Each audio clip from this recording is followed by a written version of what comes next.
সময়টা 30 মে 1981, স্থান চট্টগ্রাম। প্রচন্ড বৃষ্টিতে ভেসে যাচ্ছে চারদিক।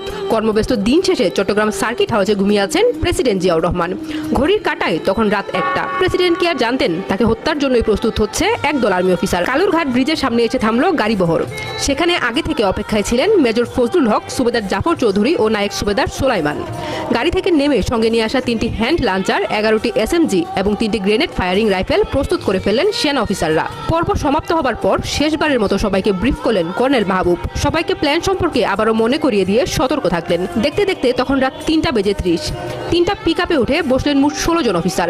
গাড়ি এগিয়ে চলল সার্কিট হাউসের দিকে। 3টা পিকআপের দায়িত্ব দেওয়া হয়েছে 3টি গ্রুপকে। ভোর 4টার দিকে সার্কিট হাউসের কাছাকাছি চলে এলো 3টি পিকআপ।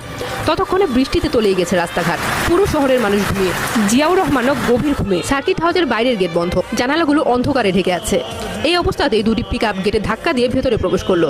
প্রথম পিকআপে থাকা রকেট লাঞ্চারের দায়িত্বপ্রাপ্ত অফিসাররা রকেট নিক্ষেপ শুরু করলেন। প্রচন্ড শব্দে কেঁপে উঠল সার্কিট হাউস। গার্ডরা চমকে উঠে আঁকড়ে ধরল তাদের অস্ত্র। অন্যদিকে SMC দিয়ে এক নাগারে গুলি করতে করতে দোতলার দিকে এগিয়ে গেল প্রথম দল। গার্ড রেজিমেন্ট ও পুলিশের 10-12 জন সদস্য তখন মাটিতে লুটিয়ে। দ্বিতীয় দলটিও গুলি ছুটতে লাগলো। আর তৃতীয় দল তখন কেউ যাতে পালাতে না পারেন তার জন্য পাহারা দিচ্ছেন রাস্তায়। প্রথম দলটি তখন জিয়াকে খুঁজছেন। সার্কিট হাউসের যে রুমে জিয়া থাকার কথা ছিল সেই রুমে তিনি ছিলেন না। গোলাগুলির আওয়াজে সিঁড়ির ডান দিকের রুমটার দরজার পাল্লা ফাঁক করে বাইরে কি হচ্ছে দেখার চেষ্টা করলেন জিয়া। বিদ্রোহী অফিসারদের নজর পড়ল জিয়ার উপর। গর্জে উঠল দলে থাকা লেফটেন্যান্ট কর্নেল মতির হাতের অগ্নেয়াস্ত্র। মাটিতে লুটিয়ে পড়লেন জিয়া। মতি প্রেসিডেন্টের মুখ উপরে তুলে পুরো ম্যাগাজিন খালি করে ফেললেন। ঝাঁঝরা হয়ে গেল জিয়াউর রহমানের দেহ। মাত্র 9 মিনিটে পুরো অপারেশন শেষ করা হয়। এভাবেই প্রেসিডেন্ট জিয়ার অধ্যায়ের সমাপ্তি হয়। তবে এই হত্যাকাণ্ডের পর শুরু হয় নতুন রাজনীতি। জিয়া হত্যার প্রধান ষড়যন্ত্রকারীও এরশাদের ষড়যন্ত্রের শিকার হন। হত্যা পাল্টা হত্যার এই অধ্যায় কলঙ্কের ছাপ রেখে গেল বাঙালির ইতিহাসে।